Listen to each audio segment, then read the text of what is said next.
The Baltimore Ravens went out and clinched a playoff spot. In the process, they made the playoff future for the Jaguars much murkier than we ever thought it could be. They were dominant, they being the Ravens. I walked away from it, Frank, saying, man, maybe we should spend a little bit more time obsessing over the fact that the Ravens look clearly to be the best team in the AFC.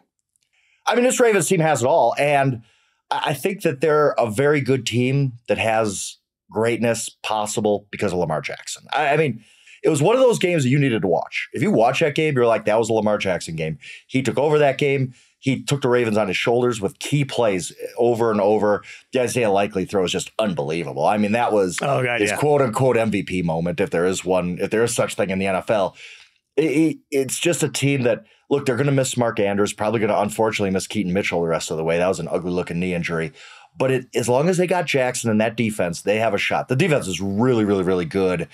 And at this point, you do say, okay, we've been talking about, 49ers, best team, they're going to roll all this stuff. Well, we get to see them and the Ravens face off next week. And I can't sit here and tell you for sure that the 49ers are going to beat them. I think they will, but it also wouldn't shock me if the Ravens do. And we come out of that game saying, actually, why have we not noticed that the Ravens are the best team in the NFL this season? At the 2-minute warning this year, the Ravens have been ahead in every single game. Like, you think about their 3 losses. I mean, that's just unbelievable. Like, their 3 losses were all, I don't want to say fluky, but kind of. Like, I mean, they could have won. They could be sitting here at 12-1, even 13-0. Yeah, they're 3 or 4 minutes of football time away from being undefeated right now. And they've done it in a year where they lost Mark Andrews, which would have been a reason that most teams would, like most analysts would give up on him, frankly. They've done it in a year with the new offensive coordinator. It took a second, I think, for them to get the rhythm they want.